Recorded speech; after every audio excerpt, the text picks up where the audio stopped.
Kindly sit down. Thank you. Allow me a little bit of informality at the outset. You would realize that the three guys in the elevated portion of Congress are from Mindanao. So wala na talaga kaming masabi.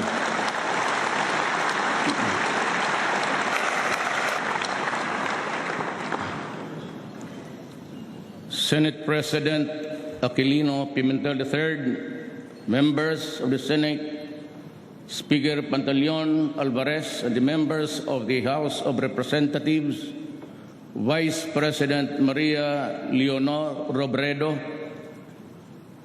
President Fidel V. Ramos, President Joseph Estrada, President Arroyo, Chief Justice Maria Lourdes Serrano, and the Justices of Sereno, Justices of the Supreme Court, His Excellency Papa Nuncio, and members of the Diplomatic Corps. We cannot, well, of course, I have also to greet the Executive Secretary, Salvador Medjaldia, the members of the Cabinet, fellow workers in government, my countrymen. We cannot move forward if we allow the past to pull us back. Finger pointing is not the way. That is why I will not waste precious time dwelling on the sins of the past or blaming those who are perceived to be responsible for the mess that we are in and suffering from. Except maybe to extract a lesson or two from its errors, we will not tarry because it is the present that we are concerned with and the future that we should be prepared for. Lest I be misunderstood, let me say clearly that those who betrayed the people's trust shall not go unpunished, and they will have their day in court. And if the evidence warrants, they will have their day of reckoning too. When I decided to seek the presidency of this republic, I knew what the ills of our country were. I knew their causes, and I was briefed on those who caused the causes. I heard the people on the streets complain that justice had become illusory, that equity and fairness and speedy disposition of cases had deteriorated into hollow concepts fit only for muscular dissertations. It was and still is very sad indeed. As a former prosecutor, I know there are always ways of knowing how fast or how slow cases go. What I did was to look into the number of postponements and the time difference between each postponement and the next setting.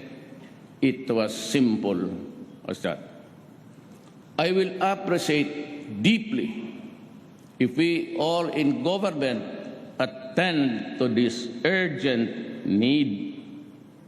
I was determined then, as I am now determined and better positioned, to wage war against those who make a mockery of our laws, including those who make life for us all miserable.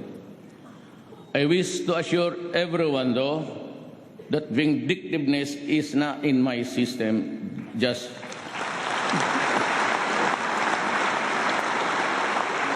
like you and I, all equal treatment and equal protection are what I ask for our people.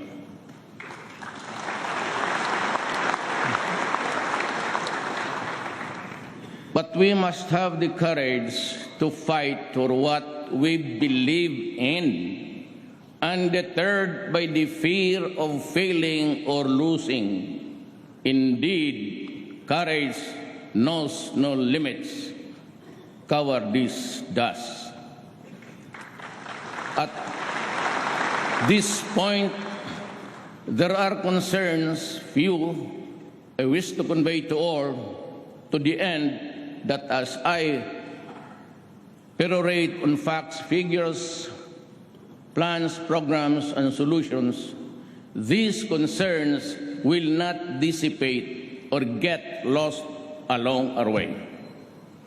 Thus, to our religious bishops, leaders, priests, pastors, preachers, imam, let me assure you that while I am a stickler for the principle of separation between church and state, I believe quite strongly that there should never be a separation between God and state.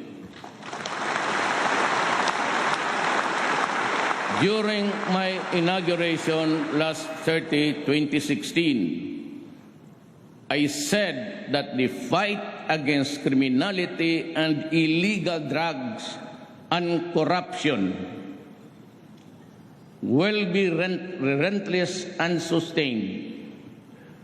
I reiterate that commitment today, and that is why I call on the Philippine National Police, the barangay chairman, the mayors and governors, are all those occupying seats of power and authority not to lower their guard. There will be no let-up in this campaign. Double your efforts, triple them if need be. We will not stop until the last drug lord, the last financier, and the last pusher have surrendered or put behind bars.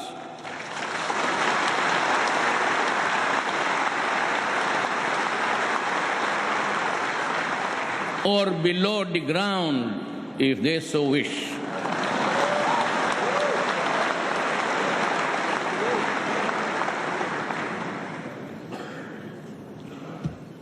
To our police officers and other officials, do your job, and you will have the unwavering support of the Office of the President.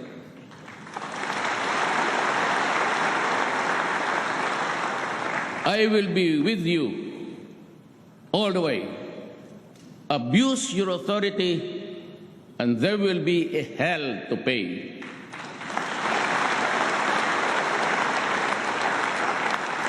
For you will have become worse than criminality itself.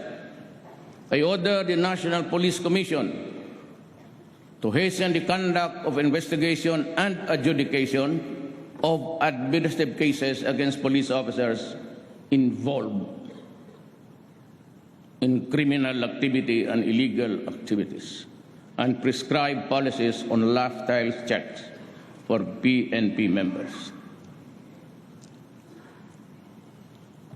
In this quest, I will put at stake my honor, my life, and the presidency itself.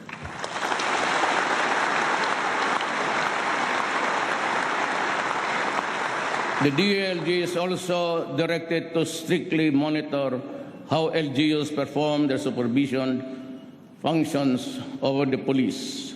And those found that performing will be sanctioned, including the loss of police deputation from the NAPOLCOM. Let me repeat my warning to all.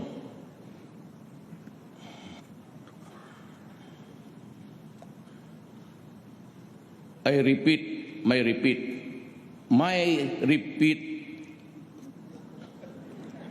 to all. Do not do drugs.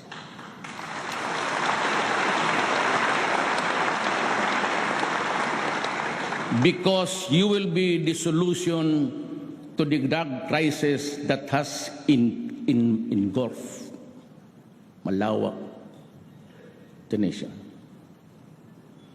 We will create an interagency committee on illegal drugs that will integrate efforts and strengthen the partnerships of all stakeholders. The reservists will be mobilized for information campaign against drug use and dissemination of information regarding drug rehabilitation program being offered by the government. Let us also strengthen our ROTC program to instill love of country and good citizenship. We will also prioritize the rehabilitation of drug users. We will increase the number of residential treatment and rehabilitation facilities in all regions of the country. The Armed Forces of the Philippines will facilitate the preparation for the use of military camps and facilities for drug rehabilitation. There can never be real, tangible, and felt development without making our people feel secure. And it is our duty to uplift the people's welfare. With this, my administration shall be sensitive to the state's obligation to promote and protect, fulfill the human rights of our citizens, especially the poor, the marginalized, and the vulnerable, and social justice will be pursued even as the rule of law shall at all times prevail.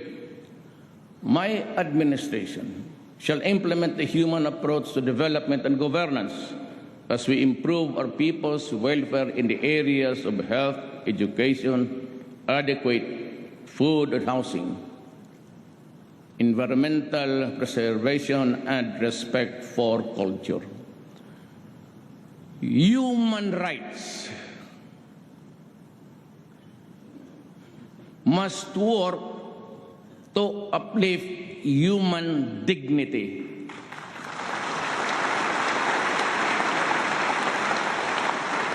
But human rights cannot be used as a shield or an excuse to destroy the country. Your country, I am my country.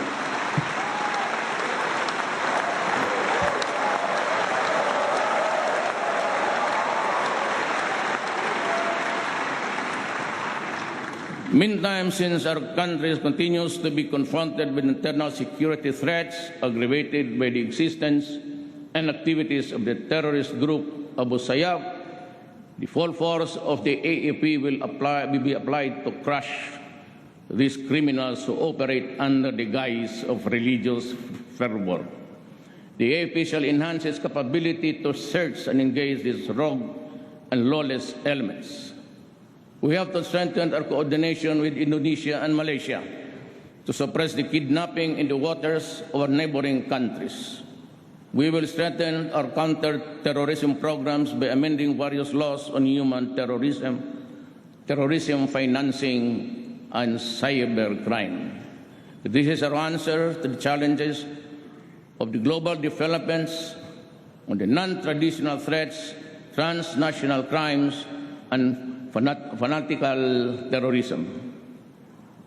Addressing global warming shall all be our top priority, but upon a fair and equitable equation. It must not stymie our industrialization.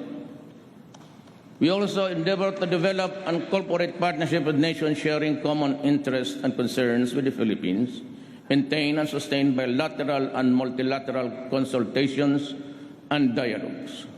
We will continue to expand Operation Human Assistance, disaster response, maritime security, and counterterrorism.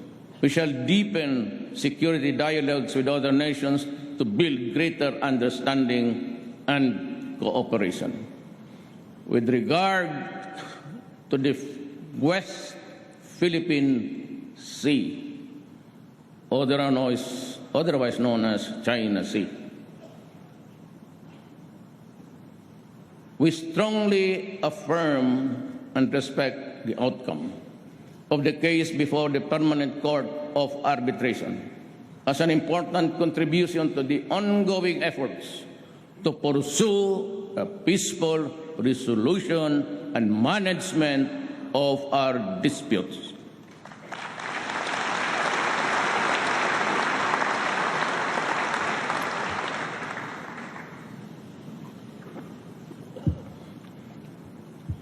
On the aspect of our peace processes relating to our engagement with the international community, the Philippines shall remain committed to work under international and with industrial partners, achieving lasting peace and progress in the country. We will vigorously address the grievances that have been time and again expressed not only by the Bangsamoro indigenous peoples and other groups for security, development, fair access to decision-making, and acceptance of identities. Enduring peace can only be attained only if we meet these fundamental needs of every man, woman, and child.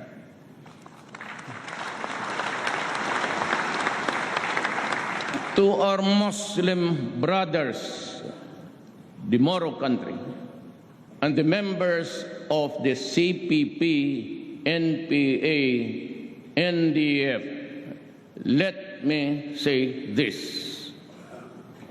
All of us want peace. Not the peace of the dead, but the peace of the living. We express our willingness and readiness to go to the negotiating table. And yet, we load our guns, fix our sights, pull the trigger. It is both ironic and tragic, and it is endless. While we extol the bravery and heroism of our soldiers, kayo, the rebels, do the same for your members and fighters. What I see instead are the widows and the orphans, and I feel their pain and grief, and no amount of cash assistance or the number of medals can compensate the loss of a human life.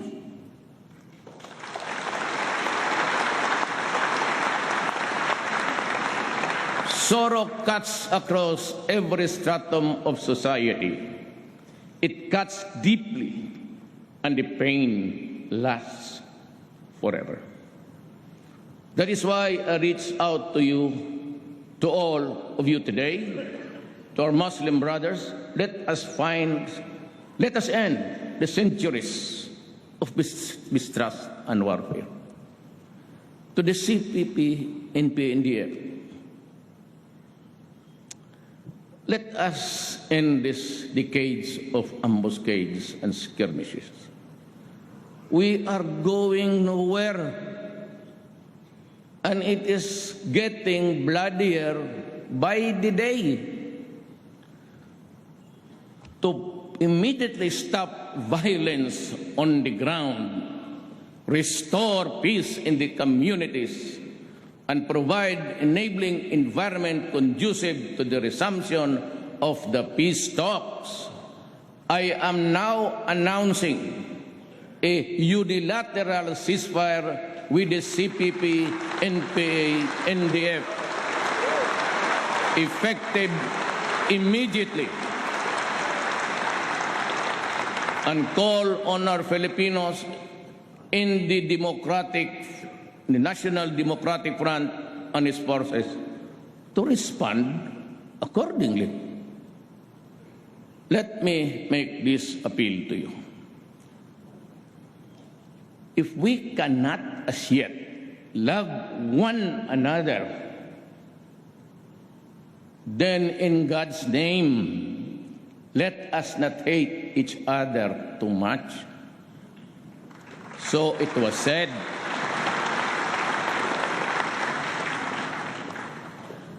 I say the same to you. today. We will strive to have a permanent and lasting peace before my term ends. That is my goal. That is my dream.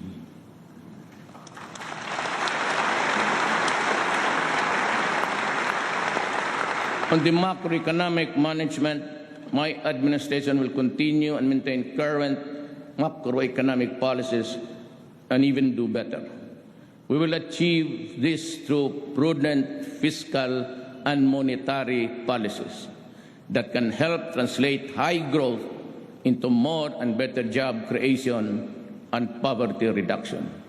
By the end of my term, I hope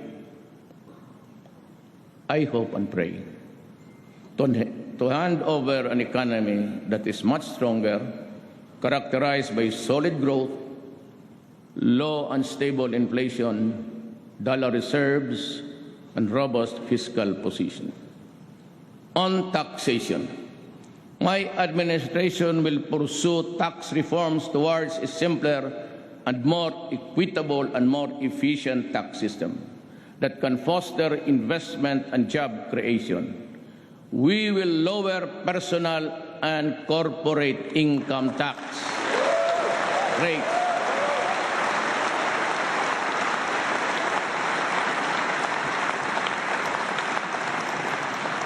And relax the bank secrecy law.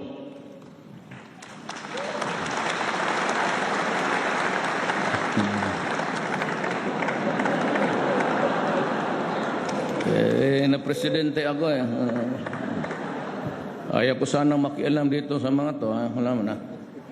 Well, anyway, may I continue? At the household level, there must be sufficient income for all Filipinos to meet the basic food and non-food needs for their families. We shall continue to attract investments that will generate thousands of jobs each year, jobs that are suitable for the poor and less skilled members of the workforce. Reforms to ensure competitiveness and promote ease of doing business will be mandatory. Reacting to these needs, the restrictions on the economy will be needed to make more investments to come and to develop labor-intensive industries such as manufacturing, agriculture, and tourism shall be pursued. We must also invest in human capital and ensure equal access to economic opportunities. The implementation of the Responsible Parenthood and Reproductive Health Law must be put into full force and effect.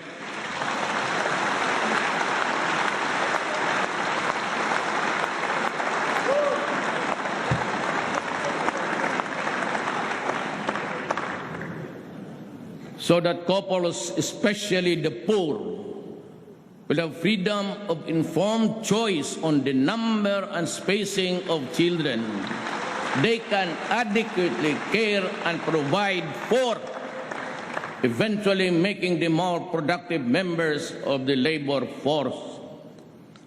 When employment is not an option, for instance, in extremely rural neighborhoods, entrepreneurship will be advocated.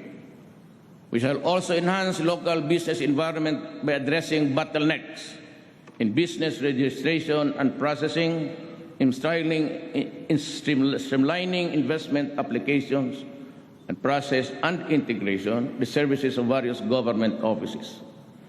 Government financial institutions shall come up with out-of-the-box financing packages to capacitate our small and medium entrepreneurs.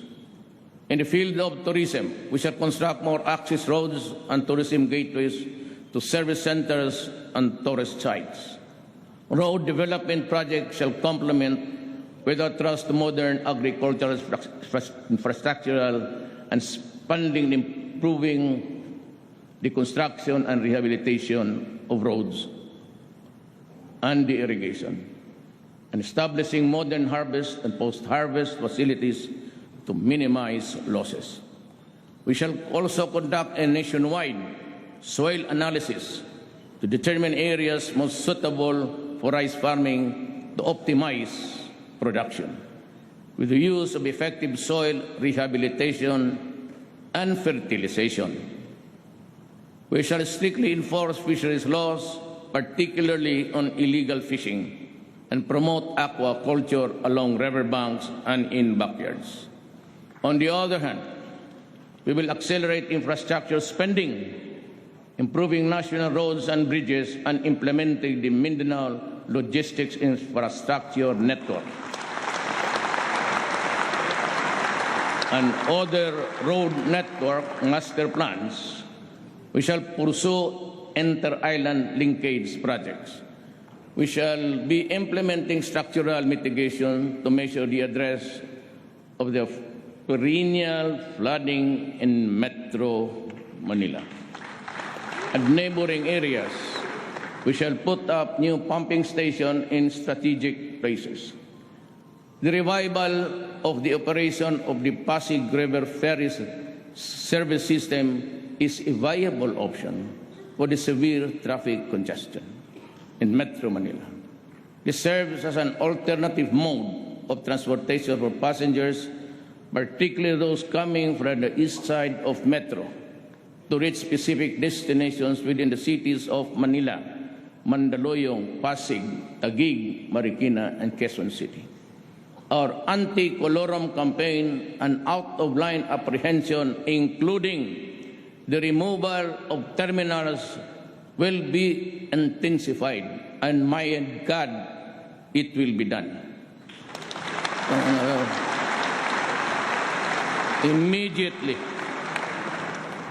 Immediately, to address lack of road infrastructure in Metro Manila, usage of existing roads will be maximized. Thus, there is a need to cooperate and coordinate with LGUs to map out secondary routes and to consult various stakeholders, including the public transport operators. Many in government opine realistically that I would have to agree that the worsening traffic situation could be logically addressed if Congress would also accord emergency powers to the agencies concerned. Ayaw mo, okay lang rin. Pero nakita namin kung gusto ninyong madalian, alam naman talaga ninyo sagad na lahat. Sagad na. Nasa inyo yan. If you give it, fine. If you don't, we take the longer route, slowly. And tanggapin ko yung pagmumura ninyo. Huwag lang sa malapit. Ganun talaga eh. You done it. It's an urgent and immediate situation, solution. Gusto ninyo, madila, okay.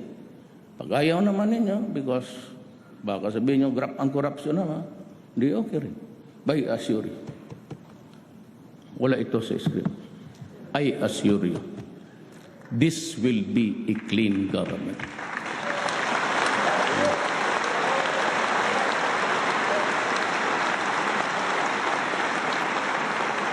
If that is the only worry that you have, and I can understand your misgivings, wala na ito sa, haba. Wala na ito sa script. You know, ako makagarantiya ako. 101%, it will be clean. Problem is, I can only act through agencies and departments. That's why I urge you, na basking kunting mali lang, wala akong ano sa inyo. Wala na akong politika, wala na lang. I'm through after this. I just passed on to you the information that, you know, I act through secretaries and everything. I cannot guarantee their honesty and competence at all times. Cabinet members, yes. Pero yung sa baba, yung procurement, yung bidding dyan, but as far as I can really, it malinis talaga to. At napag-usapan namin sa likod about the federal system. You know, my advice to you is, maintain a federal system, a parliament, but be sure to have a president. Wag, hindi na ako niyan. I'm disqualified, and by that time, I would no longer be here. But I can commit today to the Republic of the Philippines and its people. If you hurry up the federal system of government, and you can submit it to the Filipino people by the 4th, 5th year, kasi proseso yan eh. You call for a referendum, and after that, call for a presidential election. I will go. Sibat na ako. But you must have a president. You copy the France system. Huwag mo hiyaan yung puro na parliament, delikado. It takes time even for yung kagaya ng England. There was this bomb on the double deck. Took them time, really. Because there's no one apparatus for a commander-in-chief down. You can have a president, you can elect. Maybe Tito Soto would be the lucky guy at the time. O limitahan mo lang. Ceremonial powers, power to dissolve, power to accept the resolution or whatever. Mandating you this, do that. Or ceremonial powers, except in times of need. If there's a demand for action, you must have a president. Wala na ako niyan. I said, if you can give me that document, I will urge you to conduct, call for an election the following day, following week. And even if there's still 2 years, 3 years, I will go. Okay na ako. Do not worry about me. I am into that much ambition. Nanalo ko. Hindi ko alam bakit nandito ngayon. Noon, nandoon lang ako.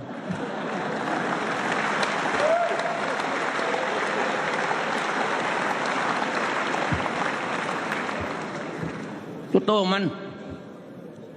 Sino man nagsuporta sa inyo sa akin dito? Wala man.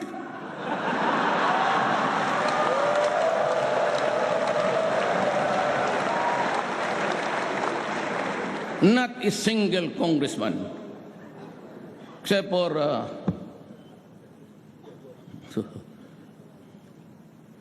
2 provinces governor. Yun lang.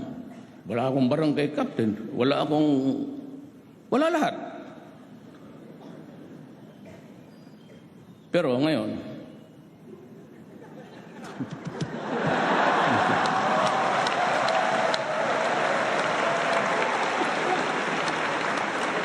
processing time in issuing permits and licenses shall be reduced to the barest minimum. In my city, it is always 3 days for local governments. That will bind the office of the president down to the last barangay level. 3 days. 3 days. Local government. Business permit, clearances, little. No follow-ups. Bigyan mo ng stop. Be back next week. Tignan mo yung workload. And I will require every department. Yung dito sa taas. They must have a logbook. Wag sa computer kay itong ganito na-erase yan. Daya mong date, time, I accept the documents of Rodrigo Duterte. Then you go to your computer. You must have an actuarial projection, sir. Look at the workload. Napakabubo man naman kinama. Ilan ang workload ninyo? Tapos, bumalik ka dito August 3. 3 o'clock.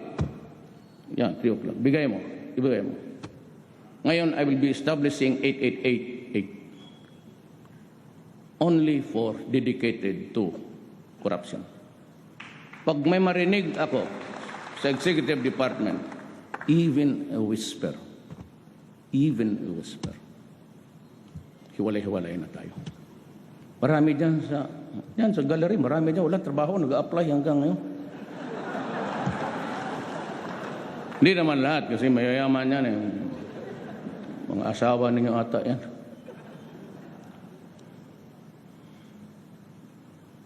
while the issuance and distribution of motor vehicle plates at point of sale o through motor vehicle dealers shall be considered. Wag na sa LTO, kaya hanggang ngayon, panahon pa ni Jesucristo yung first plate nila, hanggang ngayon wala.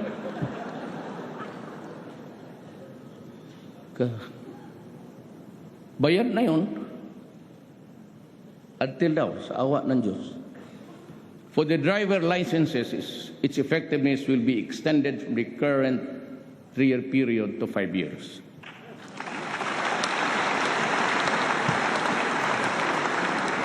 To reduce queuing time at ticketing stations, tickets sa mga train will be made readily available and easily accessible to the riding public kung bilihin mo yan sa malls, stalls, and stores.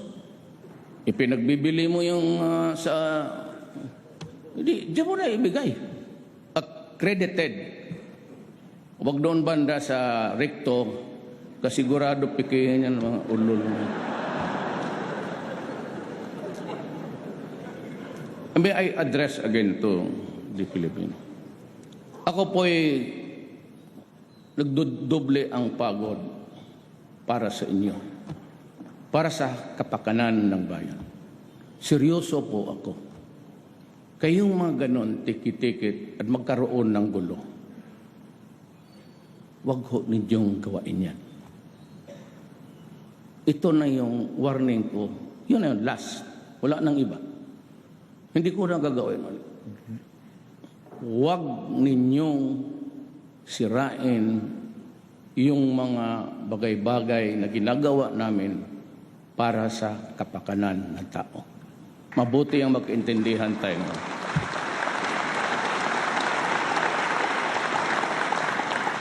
Maya yung buntay kayo, kaibigan ko, Tarag.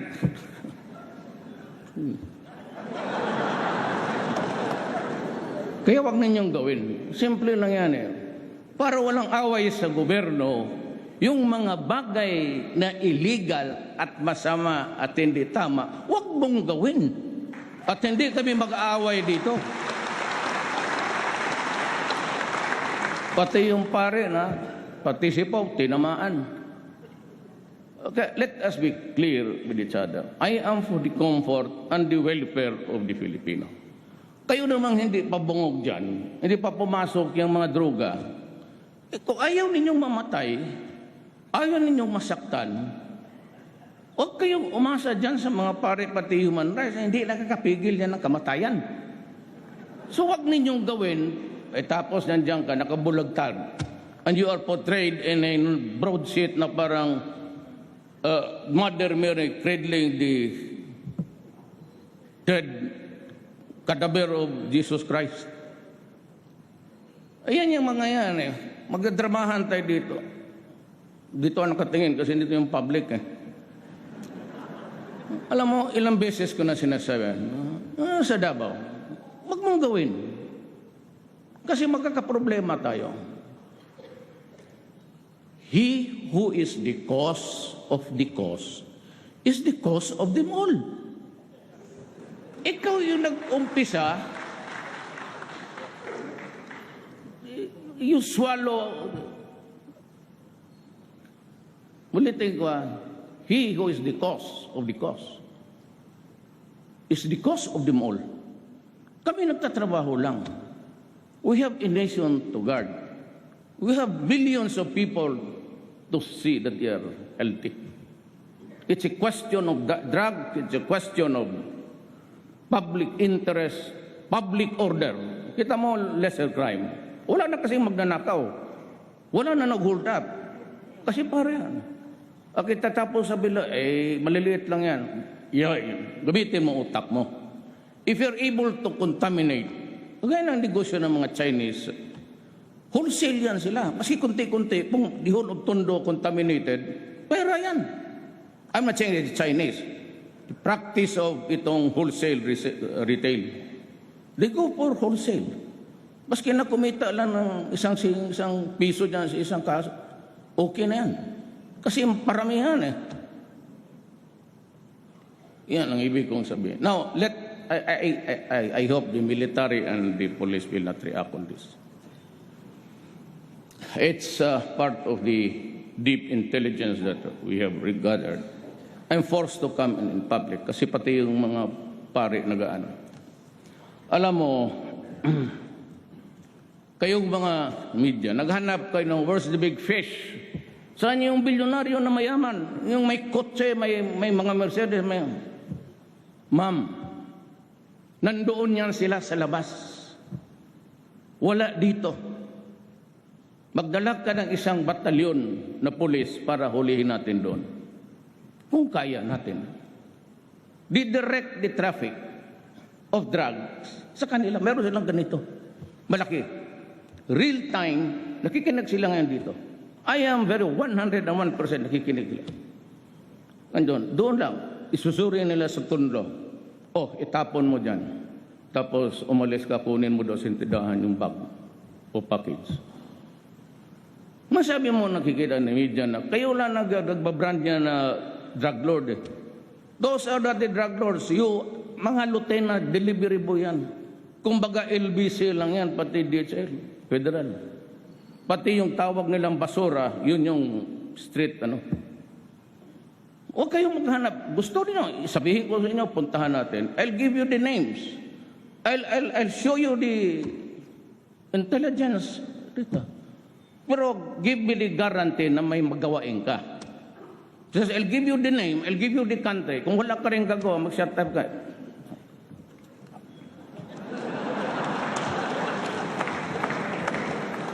Kaya hindi lang kami na, do not get too personal about our work here. I'm saying that dito, balik na tayo kasi yung hindi nakakaintindi ng mga Tagalog, ano na yung nila. So, Tagal naman itong passenger capacity congestion shall be addressed by increasing the number of running trains from the current 16 trains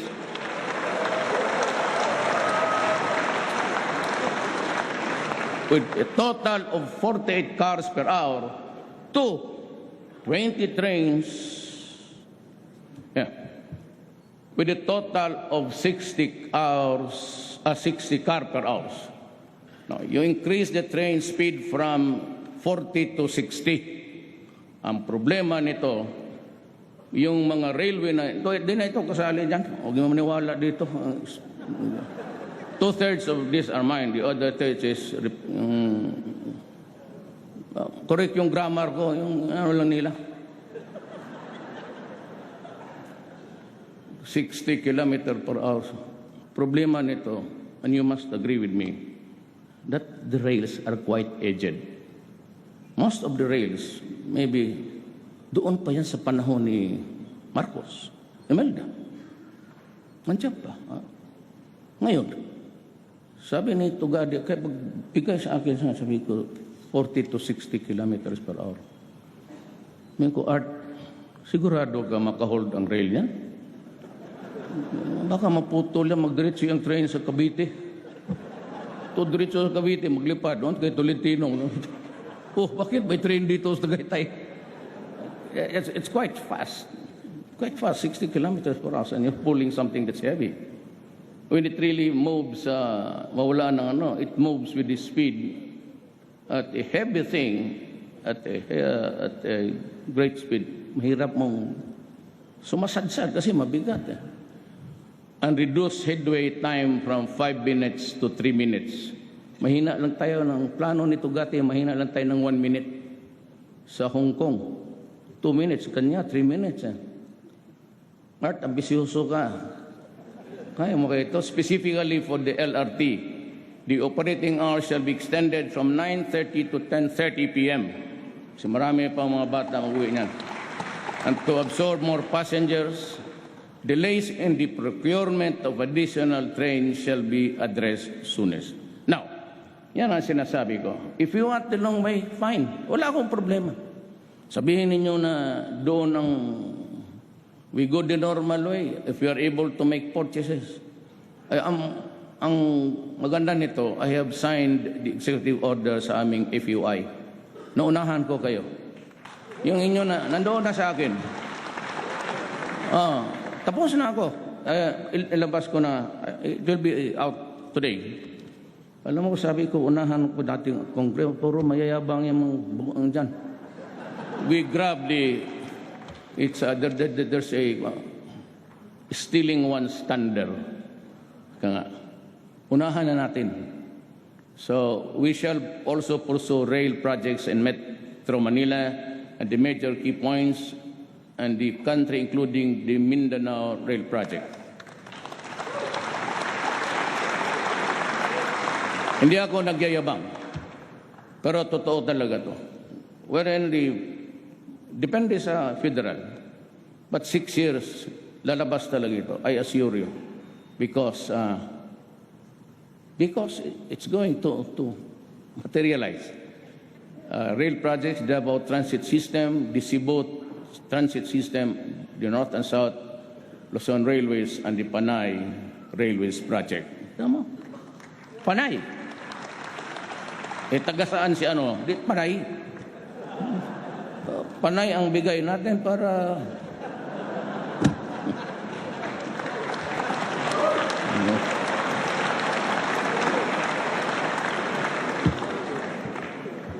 sabihin naman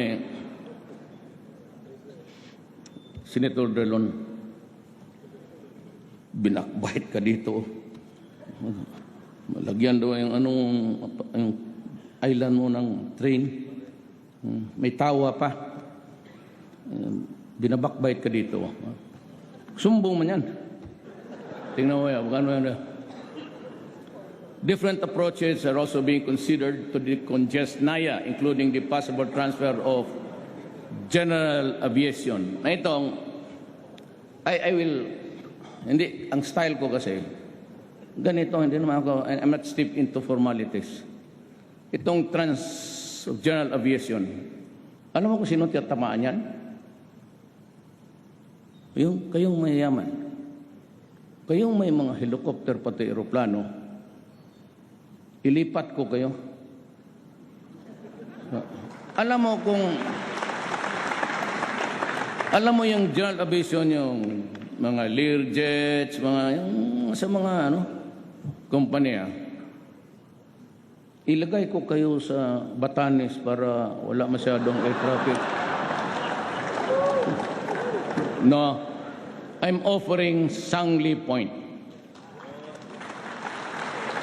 Kasi kailangan ko isang runway. I can make a new runway there, sabi ng mga aviation experts. But tumbok niyan is the Merville subdivision. Maka isa pa akong runway dito sa Metro Manila. But if not, then it's going to be Clark. But on a condition that we would have a fast rail. Sabi ko kaya, something like 1 hour of travel, sabi ko kay Tugadi, is not acceptable. Make a rail there, bago. Marami na ko pa eh. It's the vow of the day is the bullet train. Ilagay mo yan sa Pilipino na driver, sotoy talaga kayo doon. Maglampas kayo. The Clark Airport can be utilized to shift some operations of our domestic and international airlines. Moreover, a one-stop shop will be established within the civil aviation complex for the benefit of the overseas Filipinos. Ito, mangyari nito. To utilize the Clark Airport, it is necessary to establish yung mga, you have a rail to connect. Tapos na yan, itaas mo na kayo, Tagalog ko na. In the area of environment, the military is directed to intensify its makinig kayo kasi tawa dyan, support role against illegal logging, illegal mining. Diyan pa naman si Gina Lopez. And other destructive practices that aggravate the devastation of our natural resources.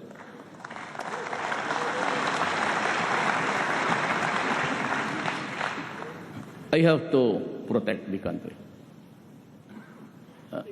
many are complaining against the appointment of Gina Lopez. But si Gina, pati ako, we share the same paradigm. The interest of the country must come first. But hindi ko naman sinasabi, there's a law allowing mining. Gina Lopez and I are just telling you, follow government standards.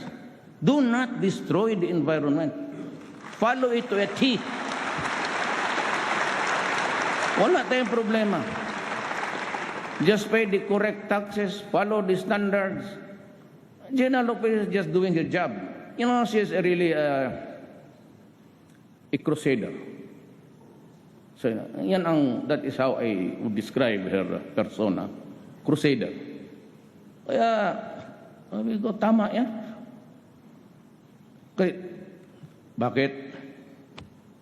Nandiyan ba si Ma'am Gina Lopez? Secretary Lopez? Ganito yan. Pumunta siya sa Davao. Gabi na mga 1 o'clock because on the early days of my when I won, but hindi pa ako nag-vote.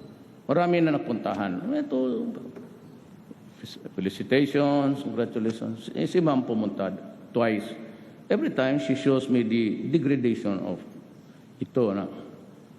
Tapos, 2 oras naman, mukhang hindi na matapos, sabi ko, Ma'am.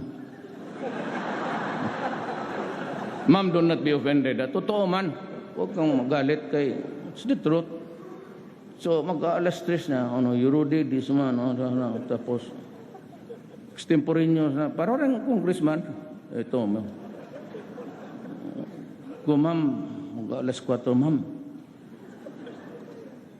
ano kaya kung ikaw na lang ang Dina?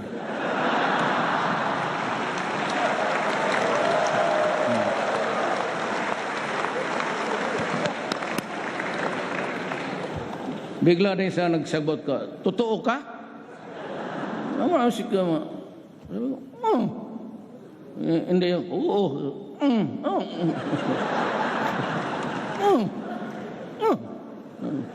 Siya, I will ask I'll consult my family and ask my, nila. Following day, tawag siya kay may 8 Bong. Sinabong, okay na, tinanggap na. Sabi ng pamilya ko, okay na. Sabi ko, ay, bantay kayo lahat. But, I would not be appointing somebody who's alien to my thinking. I would take in somebody who shares my horizons in life. Especially yung degradation ng... Tama yan, she's a crusader and she will continue. And dito naman lagay is, the DNR is likewise directed to review all permits granted to the mining, logging, and other environmental sensitive activities to ensure compliance with government standards. And if warranted, ito na yung pinakamaganda, amend, suspend, or revoke permits. Go ahead.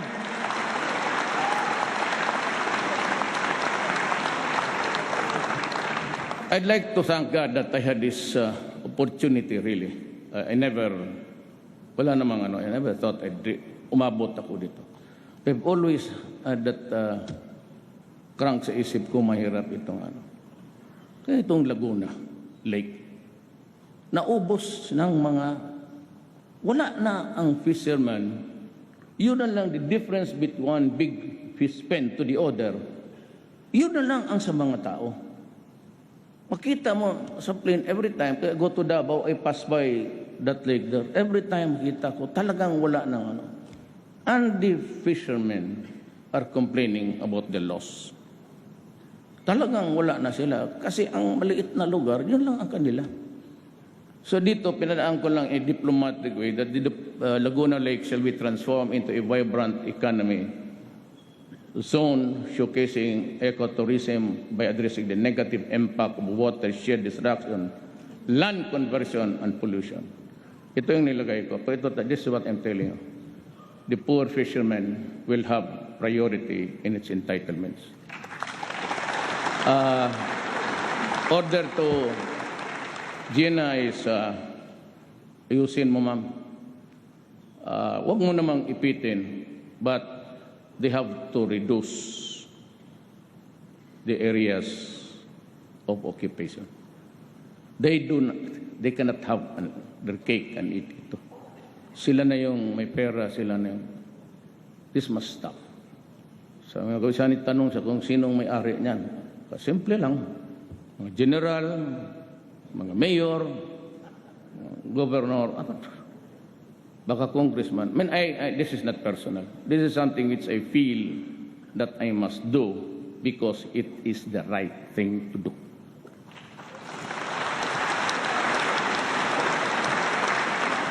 To have adequate disposal facilities for Metro Manila garbage, the final closure and rehabilitation of the Carmona sanitary landfill shall be pursued, while the adoption of appropriate waste-to-energy facilities will be explored. Marami na.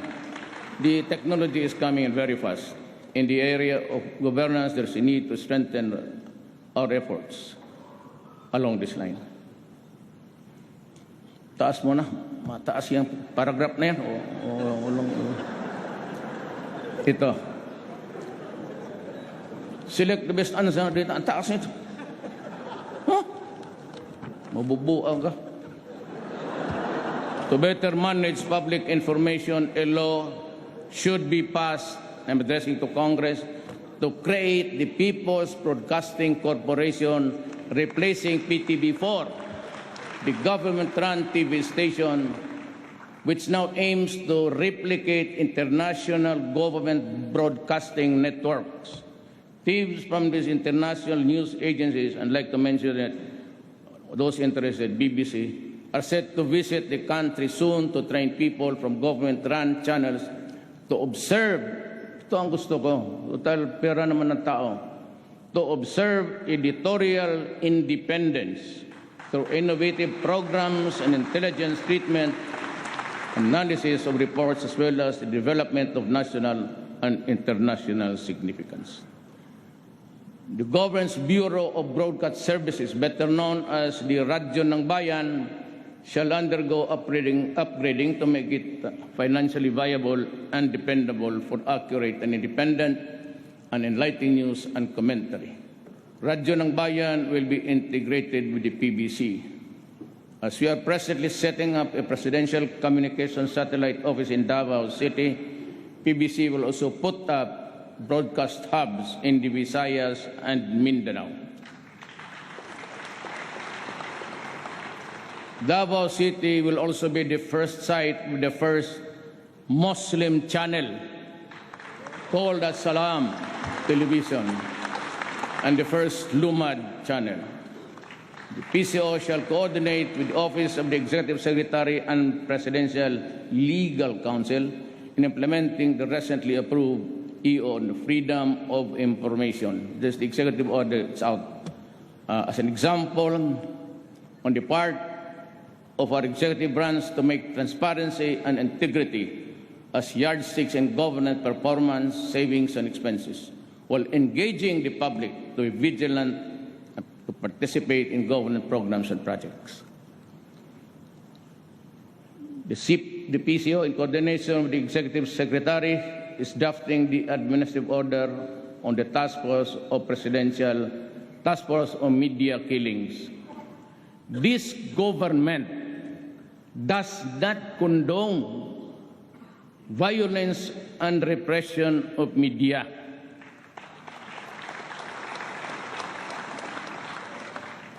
The bona fide media,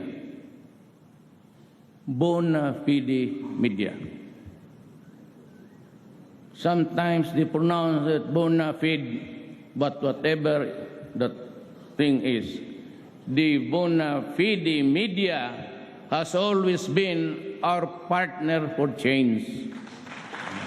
Di medyo klaro yan. Anong gawin mo sa hindi bona fide media? Yan ang problema. To address backlogs and law prosecutorial effectiveness and efficiency, the investigation and case management processes shall be streamlined. including those for illegal drugs and heinous crimes. To eradicate the prevalent cultures of fear and silence that you have founded our justice system, I ask Congress, you, to enact the whistleblower protection law, while the present witness protection program shall be strengthened.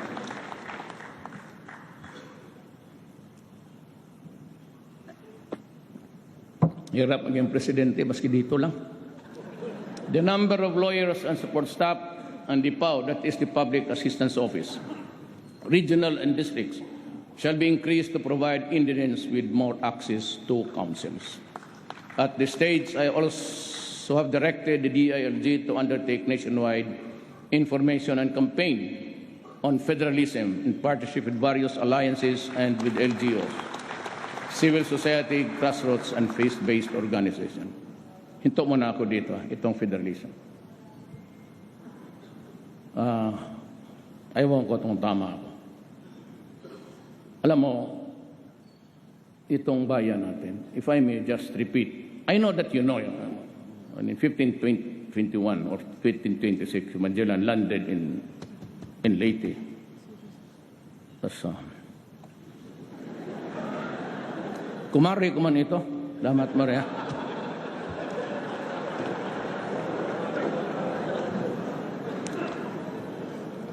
Mindanao was already Islam by 100 years. So, ano ito? It's an imperialism thing. There's a historical injustice committed against the Moro people. We have to correct it. But it is well nigh impossible now. Kaya kayo mga kapatid kong mga Moro, alam naman ninyo, ako ay mixed. Migrant ang tatay ko doon. So, some ay mixed blood ako.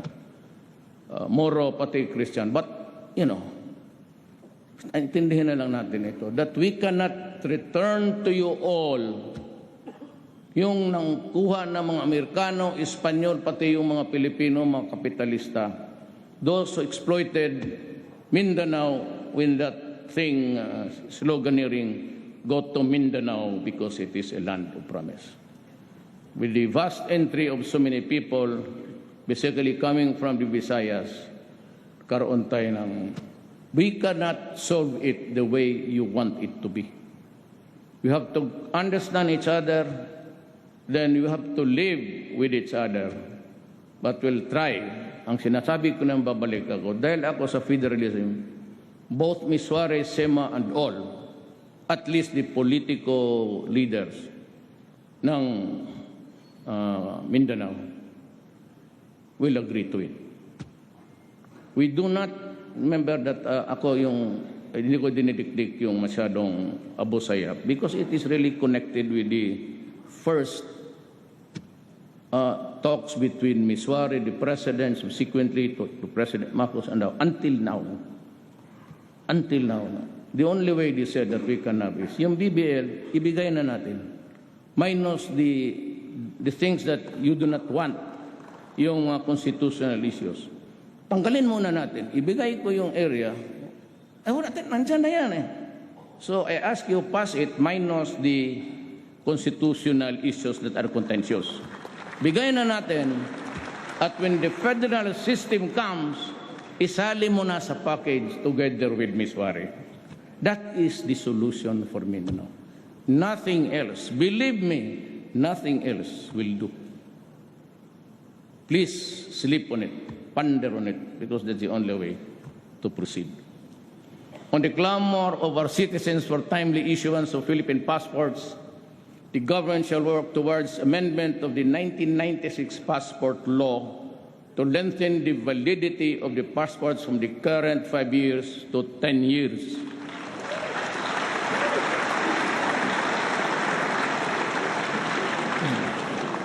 Total, kayo naman ang magagawa ng batas, you're the ones who will pass the law. Even if you make it good for 30 years, okay ako. Bahala kayo. Basta stretch a little bit because 5 years is just really simply on a regular basis. Matagal pa naman itong passport. Mag-apply ako ng mga 10 days. Alam mo, I'd like to call the attention of Secretary Yasay. if you go to Davao, look back doon sa, look at the back, likod ng itong mall, yung malaking mall doon. Sige, pangalanan lang natin, SM. Doon, yung mga tao, nandyan sa pavement, natutulog. For the many times, nadaan ako na walang ulan. Doon yan sila. Because first come, first serve. And the only outlet there, the outlet of your department is yung sa SM.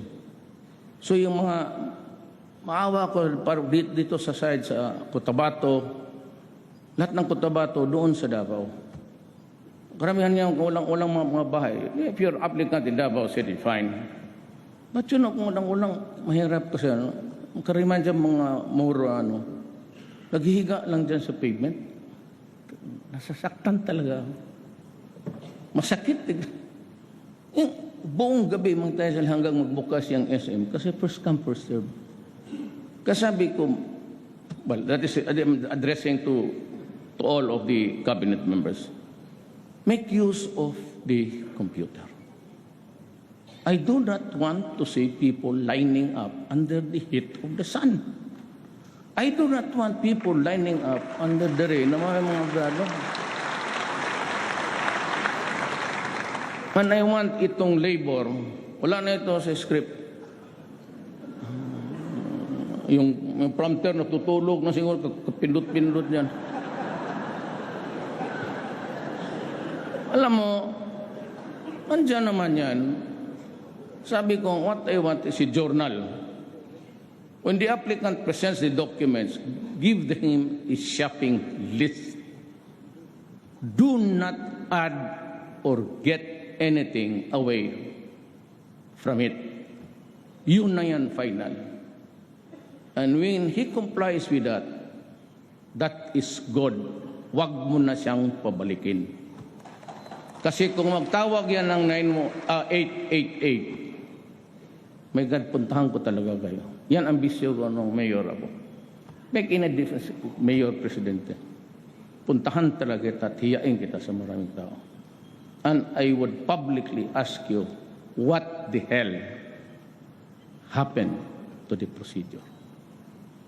Pupuntahan ko talaga kayo. Local, barangay, police, military, lahat. Bigyan mo ng shopping list, huwag mo nang pabalikin. Because pag magtawang ng 888 yan, tapos makita ko na the grievance is valid, bahala ka anong walang panahon, pupuntahan kita sa opisina mo and I will ask you. Bakit? Bigyan mo ng stub. You have to employ actuarial ability. That's easy. Pero pagtanggap ng tao, I'm addressing myself under me. Journal. Papirmahin mo siya. Lagyan mo doon, tignan mo sa computer. Kung mag-connect ka doon sa actuarial, doon mo kailangan ng bubo dyan eh. Kasi matatapos siguro yan mga next month. Tapos na.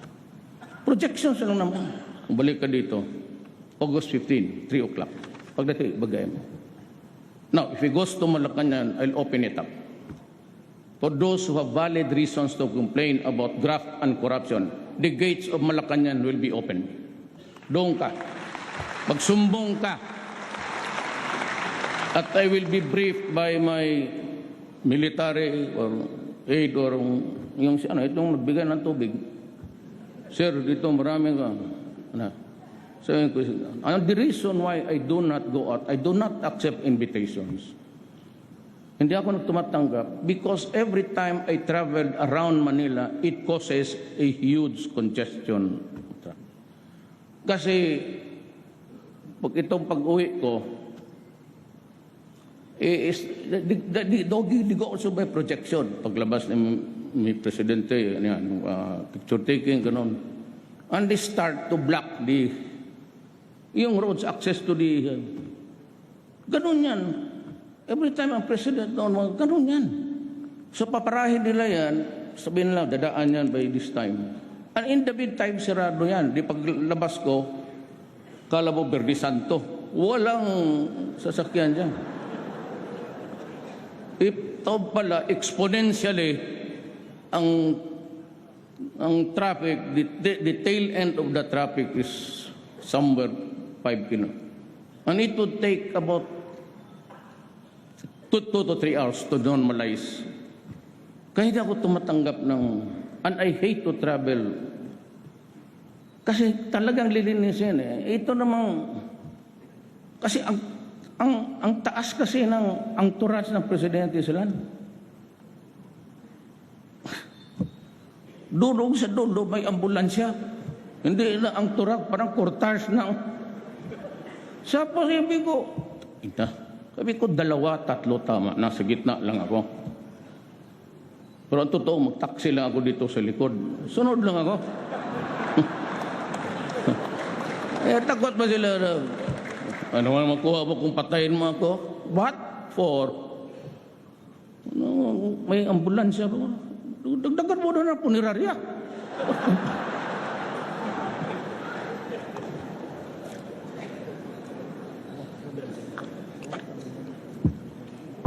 I have also ordered DFA to streamline documentary requirements and passport applications and open additional consular offices in strategic places to decongest Metro Manila sites and avoid queues that have caused hardships and suffering to passport applicants.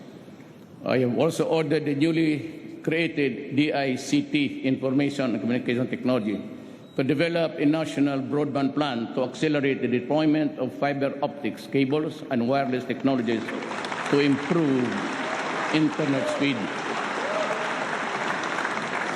Ito para ito sa alam ko, mahal kong kababayan, maligayahan kayo nito. Pagpaano mo lang yung Tagalog ko kasi kayo hindi kayo marunong magbisaya din. Wi-Fi access shall be provided at no charge in selected public places, including parks, plazas, public libraries, schools, government hospitals, train stations, airports, and seaports. Diba? Happy lahat. All government agencies are instructed to enable their clients to submit applications for coordination, other agencies combined. Taas mo, wala na yan. Ayaw na magsalita. In the national portal, yes, because it's our parang website. Ito, we shall intensify, mainit talaga ako dito. I place it in parity with drugs. We shall intensify our war against human traffickers and illegal recruiters that prey on our migrants. To help ensure that the hard-earned money of the Filipinos overseas are put into productive use, a mandatory financial education for all migrants and their communities will be pursued with intensive courage and entrepreneurship among them. I may now also ask on Congress to consider drawing up bills consolidating and merging agencies and offices having to do the overseas Filipino to have a department that shall focus on and quickly respond to the problems and concerns. Kailangan mo ng isa. And I have asked, I don't know, Secretary Bello is here, Bebot. Wala. Absinero talaga yan. Maski sa cabinet absinero yan. Gusto ko, he will will lease some buildings near for overseas only. At lagyan ko na i-direct all, BIR, lahat na, BIR, lahat something to do with the clearances of the police in one building, may booth lang. I said, my God, make use of the computer. So doon lang siya mag-ikot sa isang building. Ang Pilipino, di na siya magpunta doon sa statistics, di na siya punta doon sa dyan sa office niya. Gamitin ninyo ang computer and you can get the results right after. Why do he has to travel to Malate, then he has come with the traffic? He can only accomplish one document at one time. And BI clearances, doon na ninyong bigay. Lahat na doon na. At kung dapat, may awa o sibilyo, pakainin niyo yung mga tao doon. Lalo na sa probinsya. Pag tingin ninyo taga-probinsya, finish it right away. Make use of the computer. O pag hindi nyo ginamit, tapon na lang ninyo. Throw away the computers, and I understand that. It would take you years to do it. Do the computers. Taas mo na, wala na. Ito, to help avoid squatter-like conditions in relocation site, we urge utilities like Meralco and electric cooperatives exercise their social corporate responsibility by making direct connections to relocation sites and depressed areas. Alam mo kung bakit? Hindi na nilagyan nila dyan eh. That's why I had to talk to you ganito. Bakit? It's because walang kurente pagka mahirap ka. You do not own the land. The city engineer would not. That is my experience, 23 years as mayor. Hindi magbigay ng direct connection. Kasi hindi ko may-ari ng lupa. But that squatter there has been there for 20 years. So mag-connect sila. Pagka-connect nila, ang gamitin nila yung wire na, yung pinakamura. So it overheats because connect na lang sila kung sino yung minsan magnakaw. You know, we will have to make the adjustments. It is not for these people to make the corrections because they are not in a position to do it. We have to adjust to the needs of our people. Total yan naman yung as a squatter na yan. As long as I sit there as president, there will be no demolitions without relocations. Di talaga pa yan. Hindi naman aso yan na, just like in Davao. I'd like to make a dialogue with the businessmen. Sir, how much are you investing in this land you have bought with this squatter? So I bought it at about 60 million? Dagdagan mo ng 20 million. So, ako na ang bahala. Sabihin ko doon sa mga tao, bili tayo ng relocation site or I will provide. Government will expropriate. I will make use of the expropriation powers. Ako ganun sa Davao eh. I have 20 hectares there. I will expropriate some land there. Yung malapit lang. Then sabihin ko, this 20 million will help your journey to a new land. And I will urge everybody na yung mga bagong mga factories, doon sila magtayo. Magtiis-tiis lang muna kayo. In the meantime, you have to mitigate the hardships of these people. That's the only way to do it. Pero yung sabi of demolition, walang matirahan ng tao. Total, you sat on your rights for many years. Eh, bakit mo ngayon pipilitin mo ako makaproblema ng ganun? Ay, may iba kasi hinahayaan nila. For 10, 20 years, they do nothing. Ano, tapos na pagbili lang nila, eh, tayo ngayon disturbuhin. O di gumastos ka, para mas madali. Just add a little bit more. And there will be at least peace. Pag hindi, wala yan. Fight na naman yan between government and the tawag nila squatters. Squatters man talaga yan. Masasaktan lang, mamatay for no reason at all. Eh kung mayaman ka, bigyan mo naman ng kunting provide a relocation, and I'd be glad to talk to the people and say, go, it is not yours. I have directed the concerned regulatory agencies to prioritize the issuance of required permits for power development. Okay yan sa akin. Ang problema, sandali na to. Para ka dyan. Yung mga environmentalist, mayroon tayong kasi marang yung coal, pati yung, itong energy emissions. Wala man akong problema dyan. But do not tell me na if you, ambassador ka tapos sabihin mo sa akin na medyo hanggang lang dyan kayo kasi kami hanggang dyan dito lang kami. Ano? Kayo umabot dyan, you are now in the apex of your industrial might. But along the way, you were the first, America, China, Europe, kayong bumabog ka. Until now, we contribute only something 0.0. So if you put so much restrictions doon sa treaty na yan, the treaty which we are trying to, it's still here in the Senate, let us be very clear on this. We need to industrialize. We need the power. And therefore, the emissions would also be considered. I just can say if I establish 5 economic zones here, and you start to say that you're spewing so much carbon footprints, mahirap yan. I mean, it's hard. I cannot just agree on anything that will delay. I'm only good for 6 years. And tend to do something during my term. Now, I'm sure that the heavy machineries would come in, and even the power. Cheapest is coal. So ito naman, locally, you get in trouble with Gina. So we'll just talk sa cabinet na lang. Si Gina naman is a very fine lady. Huwag ka lang magsimangot sa harapan yan. Bigyan ka niya permit, baski 5. Magsimangot ka, 0. All that she is to do is just be gracious to her. That's all. It's a matter of talking and explaining to them.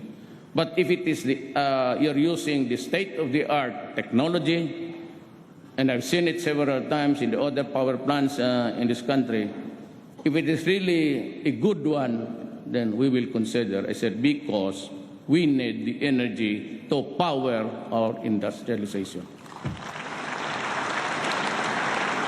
To strengthen delivery of social services, the government will intensify its protection programs so it can use its resources and expertise to make a dent in the country's poverty levels. What we want is genuinely to reduce the vulnerabilities of our people, build resiliency, and empower individuals and families and communities. The beneficiaries of Poor Peace shall be made to become independent and self-reliant after they have graduated from the program.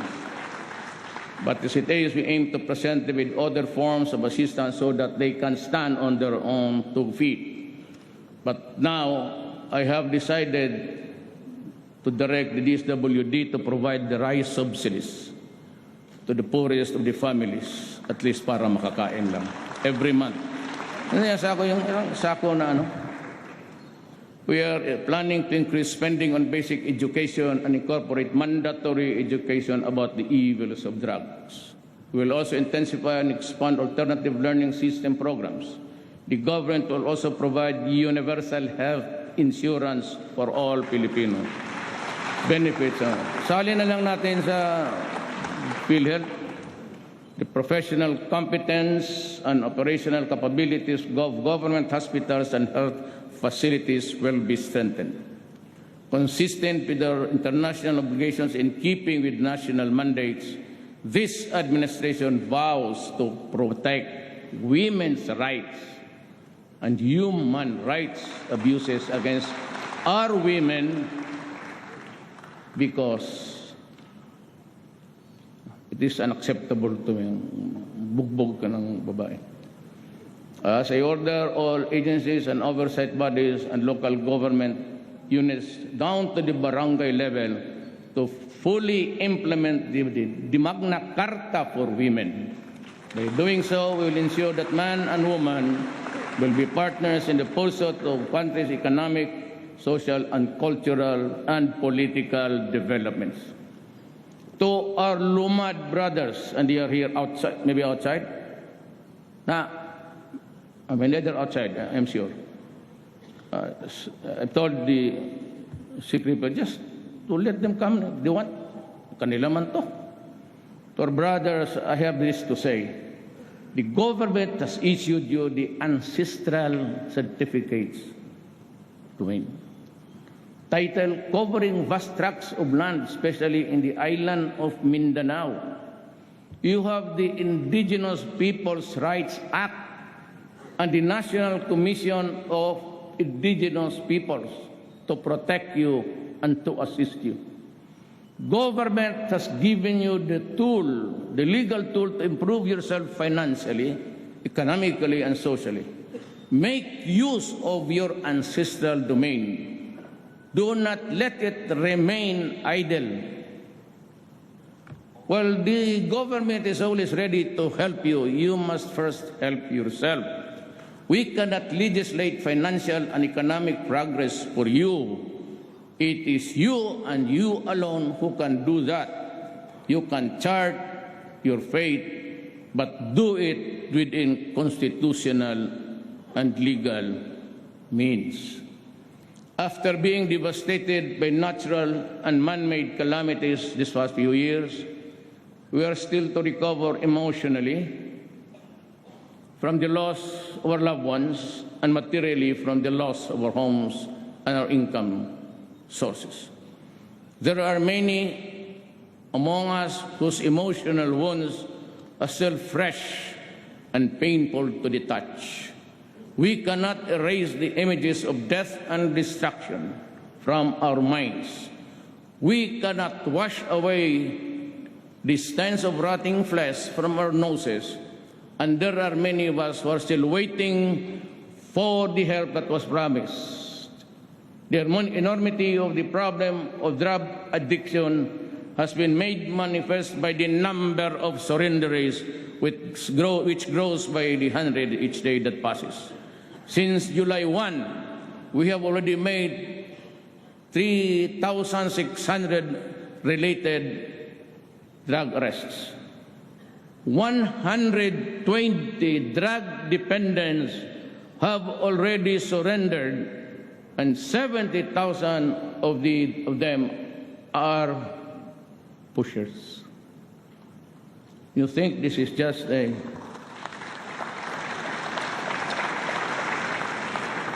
it would take the entire resources of this government to fight this war.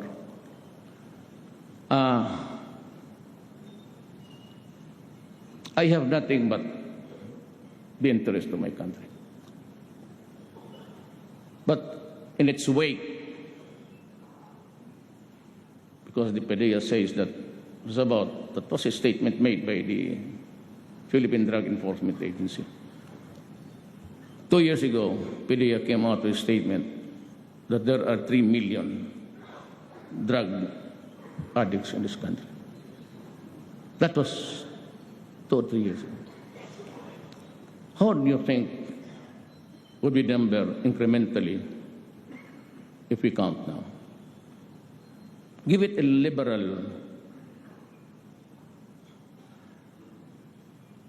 addition, maybe, lagyan mo na 7,000. So 3,700,000. The number is quite staggering and scary. The drug lords that you desperately want to strangle are not here. Wala mga bilyonaryo dito. The ones that you catch running after are just the lieutenants. They do it by technology. They're cooking it in the international waters. Tinatapo nila yung bulto by the drums. Dikitan nila ng GPS. So makikita ka.